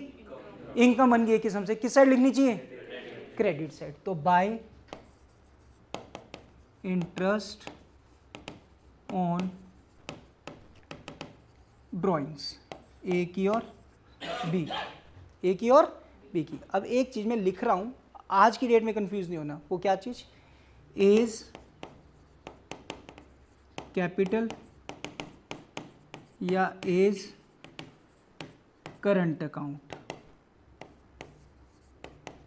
बीज कैपिटल या बीज करंट अकाउंट। कब कैपिटल लिखेंगे कब करंट लिखेंगे तुम्हें अभी कंफ्यूज नहीं होना। जस्ट अभी ये याद रखने की हमने इंटरेस्ट ऑन ड्राइंग किस किस से ली है? ए से और ए का इंटरेस्ट ऑन ड्राइंग, बी का इंटरेस्ट ऑन ड्राइंग। साथ में कैपिटल आएगा, करंट आएगा, कब आएगा नहीं पता अभी, अगले टॉपिक में क्लियर हो जाएगा। फॉर्मेट लिखते हुए भी जरूर लिख लेंगे हम साथ साथ। क्लियर? हाँ जी, ये तो अपने पास आ गया। अब हमने पार्टनर्स को क्या क्या दिया। अगेन ये हम क्या एज्यूम करके चल रहे हैं कि पार्टनरशिप डीड बनी हुई है। फिर हमने पार्टनर्स को क्या दिया? सबसे पहले इंटरेस्ट ऑन कैपिटल। क्या दिया? फर्म क्या कर रही है? दे रही है। बिजनेस का एक उनसे क्या हो गया? एक्सपेंस की तरह हो गया। किस साइड आना चाहिए? To interest on capital. हम एज्यूम सिर्फ 2 पार्टनर ही करके चल रहे हैं, ठीक है? तो अगेन एज कैपिटल या एज करंट अकाउंट। अभी एज पर फॉर्मेट की वजह से लिखवा रहा हूं ये, अदरवाइज नॉर्मल क्वेश्चन करते हुए दोनों नहीं लिखे जा सकते, एक लिखा जाएगा, या तो कैपिटल लिखा जाएगा या कब क्या लिखा जाएगा वो आज की डेट में नहीं, वो नेक्स्ट क्लास में क्लियर होगा। क्लियर? बी से भी बीज कैपिटल या बीज करंट अकाउंट। ये भी क्लियर है जी? सब यार है समझ? बिल्कुल। फिर हमने पार्टनर्स को क्या दी? सैलरी दी। एज कैपिटल या एज करंट अकाउंट, बीज कैपिटल या बीज करंट अकाउंट। फिर हमने पार्टनर्स को क्या दिया? कमीशन दिया।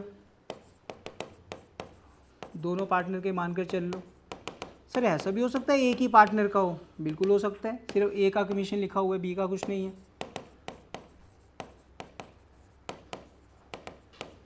कोई भी चीज़ हो सकती है, जरूरी नहीं है कि दोनों पार्टनर्स के दोनों चीज़ें हों, सब कुछ होगा। क्या पता सैलरी सिर्फ एक की हो, क्या पता कमीशन किसी एक का हो, वो सकता है एज पर क्वेश्चन। नहीं ऐसा कुछ नहीं ऐसा कुछ नहीं है, ठीक है। कमीशन हो गया, उसके बाद चलो यहाँ तक आगे पहले बात समझ। अब यहाँ पर एक पॉइंट सुनना बहुत ध्यान से, ये नेट प्रॉफिट, पहले तो फिर से वही वर्ड टर्म्स पर आऊँगा। जो प्रॉफिट एंड लॉस में जो खर्चे थे उनके लिए क्या टर्म बोला था मैंने? चार्जिंग। ये क्लियर हो गई थी बात। और इनको बोलते हैं राजीव एप्रोप्रिएशन। क्या बोलते हैं इनको? अब सुनना जरा ध्यान से, जो यहाँ पर ये नेट प्रॉफिट सेट हुए, इस नेट प्रॉफिट के लिए मैं एक पूरी लाइन ये बोल सकता हूँ कि ये नेट प्रॉफिट मेरे पास 1 लाख रुपए है फाइनली, और ये कौन सा है? After charging all expenses, after charging all but before all appropriation. बोल सकता हूँ ये सारे खर्चे के पे करने के, बट इन सारी एप्रोप्रिएशन से पहले, क्योंकि अभी हमने इसमें से एप्रोप्रिएशन कर ली है। बिल्कुल क्लियर बच्चे बात। बट अगर क्वेश्चन में वर्डिंग क्या लिखी हुई है बहुत ध्यान से सुनना। ए की सैलरी 10,000 है, यहाँ पर क्वेश्चन में वर्डिंग क्या लिखे Dhairya? Net profit rupees 1 lakh after charging all expenses and as salary rupees 10,000। 1 lakh net profit है, सारे खर्चे भी पे करने के बाद और ए को भी सैलरी देने के बाद फिर 1 लाख रुपए है। क्या ये ठीक लिखा उन्होंने? नहीं। ए की सैलरी क्यों माइनस कर दी भाई उन्होंने? हम यहाँ पर नेट प्रॉफिट कौन सा बिठाएंगे? ये खर्चे होने के बट ये एप्रोप्रिएशन से, बट उन्होंने उसमें से ए की भी सैलरी पहले से माइनस की हुई है। कितनी? 10,000। तो क्या नेट प्रॉफिट 1 लाख था? कितना था? 1,10,000, क्योंकि ए को भी 10,000 सैलरी पहले से ही उन्होंने क्या कर दी? माइनस कर दी। भावना आ रहा है बिल्कुल समझ? हमने यहाँ पर जो नेट प्रॉफिट लिखना है वो कौन सा लिखना है? ये वाले सारे खर्चे पे करने के बट इन एप्रोप्रिएशन से पहले। बट वो कह रहे हैं ये खर्चे तो माइनस है ही हैं, यहाँ से ना ए की भी सैलरी माइनस हो चुकी है, फिर 1 लाख है भाई। फिर ये 1 लाख नेट प्रॉफिट, हमने यहाँ पे नेट प्रॉफिट कौन सा लिखना है? जो यहाँ से उठकर आएगा। बट इन्होंने यहाँ 1 लाख कौन सा दे रखा है? यहाँ से 10,000 भी माइनस करने के बाद, फिर यानी कि यहाँ पर ये 1 लाख नहीं है, ज़्यादा है। कितने है? 1,10,000 है। तो हम यहाँ पर फिर क्या करते हैं? सबसे पहले प्लस आफ्टर चार्जिंग पार्टनर की salary, after plus after charging partner salary. मतलब क्या चीज़ है ये मैं फॉर्मेट में अभी दिखा दूंगा एग्जैक्ट, जब साफ साफ लिख लेना चाहे। यहां से कोई भी आइटम अगर ऑलरेडी डिडक्टेड है, ऑलरेडी, फिर उसको आप ऐड बैक करोगे, क्योंकि हमने यहां पर जो नेट प्रॉफिट प्लेस करना है वो कौन सा करना है? Before all appropriation. यहां का कोई भी खर्चा अभी कंसीडर नहीं करा था, उसको क्या कर दिया तुमने? माइनस। यहां की चीजें पहले से माइनस कर दी, फिर उसको क्या कर दिया तुमने? ऐड बैक कर दिया। हो गया लॉजिक क्लियर? मींस आपको नेट प्रॉफिट कौन सा लिखना है? वो वाले खर्चे माइनस करने के बाद बट इन एप्रोप्रिएशन से पहले। पक्का क्लियर हो गया? एग्जाम्पल 1 दिए, हो कुछ भी सकता है। क्वेश्चन में लिखा हो नेट प्रॉफिट 1 लाख है, ए को इंटरेस्ट ऑन कैपिटल देने के बाद। फिर आपको पहले सर फिर एक चीज़ भी कर सकते थे, सर हम यहाँ पे सैलरी देते ही ना, आप हम वहाँ से वही लिखा रहने देते, फिर पता कैसे लगेगा क्वेश्चन में आपने ए को सैलरी भी दी है? तो हमने यहाँ पर तो प्रॉपर दिखानी है एप्रोप्रिएशन, वहाँ आप एक्चुअल नेट प्रॉफिट ही सेट करोगे। ये वर्डिंग आ गई सबको समझ? मैं पूछूंगा ओरली, मैंने सुनना है, मैं ये चीज़ बार बार बोल दी। जो भी नए बच्चे भी आए वो ये चीज़ समझ लेना इस बार कि हर चीज़ तुमसे ओरली भी सुनी जाएगी। रेगुलर टेस्ट तो नहीं हो सकते, बट ओरली सुना जरूर कुछ ना कुछ जा सकता है। क्लियर? हाँ जी। उसके बाद चलो, अब हुआ क्या? नेट प्रॉफिट था, हमने क्या चार्ज कर दिया राजू उनसे? Interest on drawing. हमने फिर उनको क्या दिया? इंटरेस्ट ऑन, फिर क्या दी? फिर क्या दिया? फिर जो बचा खुचा प्रॉफिट है पार्टनर्स में डिस्ट्रीब्यूट हो जाएगा। लास्ट में to profit transfer to partners, ये हम कर देंगे अभी। बट बीच में एक पॉइंट और डाल दिया उन्होंने। क्या कहा? कहते यार सारा का सारा प्रॉफिट क्यों डिस्ट्रीब्यूट कर रहे हो, सारा क्यों बांट रहे हो? फ्यूचर कंटीजेंसीज के लिए भी रख लो, जरूरी नहीं है होंगे सारे पॉइंट वो, बट अगर लिखा हुआ है वो कह रहे थोड़ा बहुत रिजर्व में भी रख लेते हैं, कभी कल जरूरत भी पड़ सकती है, बिजनेस में भी रख लेते हैं, सारा पार्टनर्स में ना बांटो।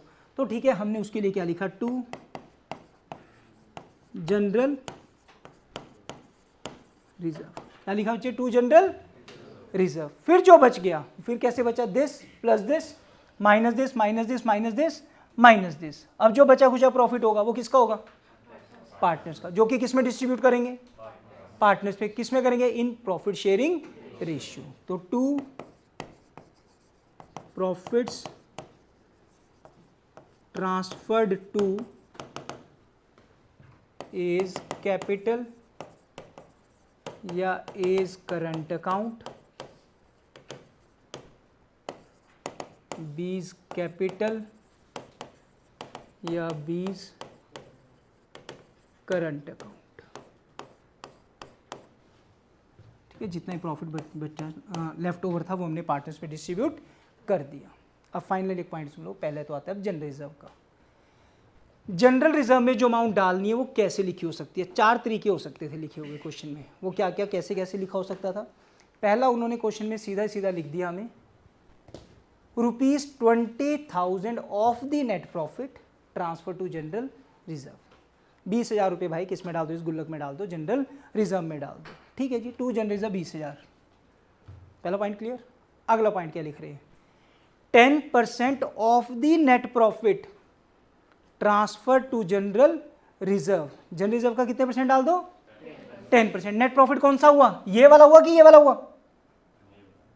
बोलो, ये वाला। ठीक है, फाइनली नेट प्रॉफिट तो यही है। उन्होंने हमें दिया था 1 लाख, पर कुछ खर्चे नहीं कंसीडर किए थे, कर दिए माइनस। यहाँ वाली चीज़ पहले ही माइनस कर दी थी, उसको ऐड कर लिया, तो फाइनल नेट प्रॉफिट तो मेरा ये हुआ ना, जो यहाँ से उठकर आना था। तो actual net profit is this. इसका 10% किस में कहा था उन्होंने? जनरल रिजर्व में, वो भी डाल दिया। आगे बच्चे ये पॉइंट्स भी समझ। तीसरा पॉइंट क्या कह रहे हैं? अभी ओरली बता रहा हूँ, फिर बताऊंगा कहाँ से क्या लिखना। 10% ऑफ द डिविजिबल प्रॉफिट या 10% ऑफ द डिस्ट्रीब्यूटेबल प्रॉफिट या 10% of the net profit after all appropriation. सब कुछ प्लस माइनस करने के बाद। पहली बात तो मैंने एक वर्ड क्या बोला था पहले? डिविजिबल या डिस्ट्रीब्यूटेबल।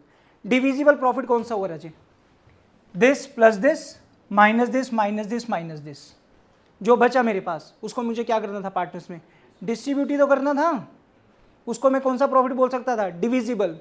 क्या बोल सकता था? डिस्ट्रीब्यूटेबल। क्या बोल सकता था? सारी एप्रोप्रिएशंस करने के जो बचा उसका 10% कह रहे हैं। This plus this minus this minus this minus this. जो अमाउंट बची होगी, जो हमने पार्टनर्स में बांटनी थी, वो बचा था मेरा 8,000 रुपये। कितना बचा था? फिर 8,000 का 10% पहले कितना? 800। 800 हमने पार्टनर्स में क्या किस चीज़ में रख दिया? जनरल। फिर कितना बच गया? 7,200। तो पार्टनर्स में कितना बढ़ जाएगा? 7,200। आगे बच्चे ये भी बात समझ पक्का। लास्ट पॉइंट जो हमने +1 में पढ़ा था, बिफोर और आफ्टर चार्जिंग मैनेजर कमीशन वाला पॉइंट। वर्डिंग क्या लिख रहे हैं? 10% of the net divisible profit. कौन सा प्रॉफिट बोल रहे हैं? इससे पहले क्या बोला था? सिर्फ डिविजिबल। अब क्या बोल रहा हूं? Net divisible. नेट डिविजिबल का मतलब क्या हुआ?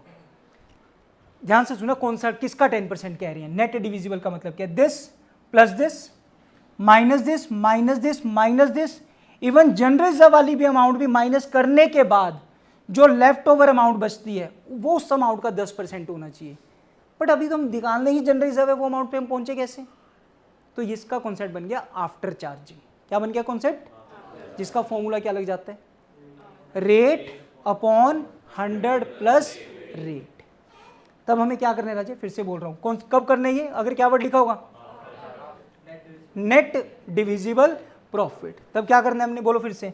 This plus this minus this. इतनी अमाउंट आई। जो अमाउंट आई 10% का है तो नीचे कितना हो जाएगा? 110। 5 है तो नीचे कितना हो जाएगा? 105। आगे बच्चे समझ? किसी को डाउट यहाँ तक? पक्का? ठीक है। नोट कहाँ से करना वो बता रहा हूँ बस मैं। समझ तो आ गया ना अच्छे से?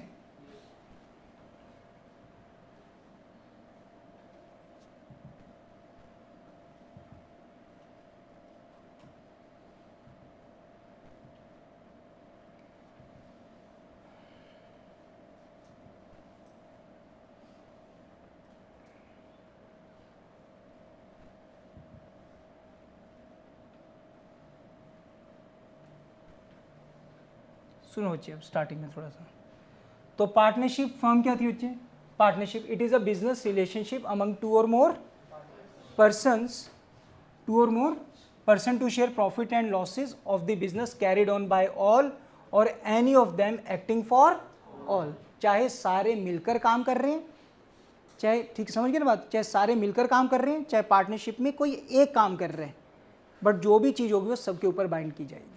मेरा पॉइंट ये है कि अगर कोई 4 पार्टनर्स हैं, कोई बाहर जाकर कोई डील कर रहा है, तो अगर वो डील करके आ रहा है तो वो लायबल जो होंगे वो अकेला लायबल नहीं होगा, कौन होंगे, चारों ही होंगे, क्योंकि पार्टनर्स का आपस में किस चीज़ का रिलेशन होता है, प्रिंसिपल एंड एजेंट। क्या टर्म याद रखना है, principal and agent. Clear. Minimum कितने पार्टनर्स होंगे, मैक्सिमम, कह रहे minor can be a partner, yes minor partner हो सकता है, बट प्रॉफिट्स में भागीदारी होगी, लॉसेस में नहीं होगी, ये याद तुम्हें रखना है। क्लियर, ओके, ये हमने कर लिया Raje. In the absence of partnership deed, या पार्टनरशिप डीड जब साइलेंट है, interest on capital not, interest on drawing not, interest on loan अगर पार्टनर ने फर्म को दिया पर एनम allowed. Clear. Interest on loan firm ने अगर पार्टनर को दिया, सैलरी या commission to the partner, profit sharing ratio, हाँ जी ये फॉर्मेट यहाँ से नोट करना है, सुन लेना जहाँ ध्यान से, इसमें एक चीज़ एक्स्ट्रा ऐड करवानी है। सबसे पहले क्या लिखा, bye profit and loss net, ये लाइन ठीक है, आफ्टर चार्जिंग पार्टनर्स सैलरी। ये सिर्फ एक एग्जांपल दिया, ये मैंने वो एग्जांपल लिखवाए हैं तुम्हें ज़्यादातर जो क्वेश्चंस में मिलेंगे, बट कॉन्सेप्ट भूलना नहीं है। यहाँ पर ऐड आपकी यहाँ से कोई भी चीज़ ऐड हो सकती है जो ऑलरेडी माइनस कर रखी होगी। ये आगे बच्चे समझ, कोई भी चीज़ अगर ऑलरेडी दी हुई है उसको क्या कर दोगे, प्लस कर दोगे। हाँ, कोई भी एक्सपेंस जो P&L अकाउंट का था उसको क्या कर दोगे, फाइनल जो नेट प्रॉफिट होगा यहाँ लिख लेना, ऊपर लिखा हुआ है, ये नेट प्रॉफिट हो जाएगा। फिर हमने क्या चार्ज किया पार्टनर से, इंटरेस्ट ऑन कैपिटल या करंट, कब क्या लिखना है वो अगली क्लास में क्लियर होगा, बट अभी एज इट इज उतारोगे। हमने पार्टनर्स को क्या दिया, क्या दी, क्या दिया, बीच में क्या ऐड कर लेना यहाँ पर, टू जनरल रिजर्व, क्या ऐड कर लेना, क्योंकि जनरल रिजर्व का कॉन्सेप्ट अलग था, बट मैंने तुम इसके साथ करवा दिया। क्या टर्म डालोगे बीच में, टू जनरल रिजर्व, और लास्ट में प्रॉफिट्स क्या हो जाएंगे, डिस्ट्रीब्यूट। ग्रुप में आज ये PDF में शेयर करूँगा, ठीक है, अभी नोट कर लेना बस एक सेकेंड, और उसके बाद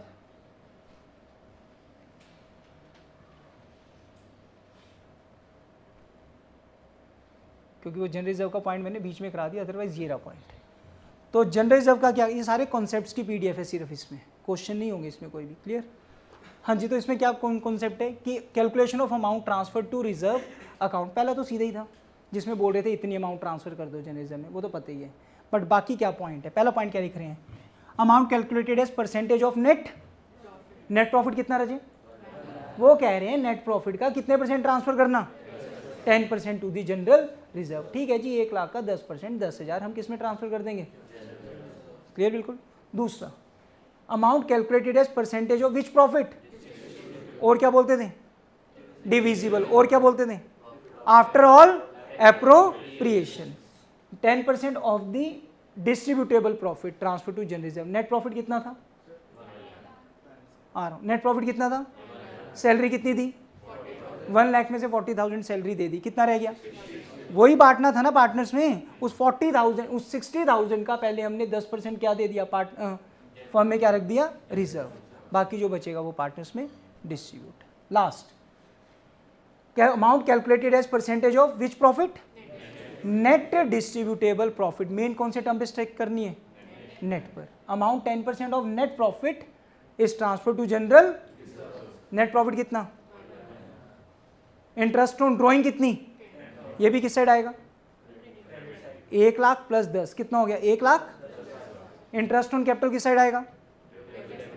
110 में से कितना माइनस हुआ, याद हो रही है ना चीजें, 44, फिर जो बचा वो कितना बचा आपके पास, उसका 10%, वर्ड क्या लिखे, क्या करेंगे, 10/110 कितना आया, 6। ये था जनरल रिजर्व। आया बिल्कुल समझ, अभी नोट करने की PDF ग्रुप में शेयर कर दूं, बोलो जैसे तुम कहोगे, चल PDF में शेयर कर दूंगा। अब 1 सेकंड, जिस बच्चे का नंबर ग्रुप में ऐड नहीं है वो 2 मिनट रुक जाना, ठीक है, कि जिसका फॉर्म नहीं फिल हुआ था। और अच्छा वेट, दूसरी चीज़, ग्रुप में टाइमिंग्स में डालूंगा, थोड़े से टाइमिंग्स रिवाइज होंगे, ठीक है। 1 मंथ अकाउंट्स की चेकिंग चलनी है जो कि लेट तक होगी, तो टाइमिंग्स वैसे भी तुम्हारा टाइम हो नहीं है, तो टाइम 4 बजे का नहीं होगा, 5:30 का ही होगा, ठीक है। ग्रुप में मैं डाल दूंगा, अभी टाइमिंग्स आ जाएगा तुम्हारे पास, ठीक है, थोड़ी देर तक। क्यों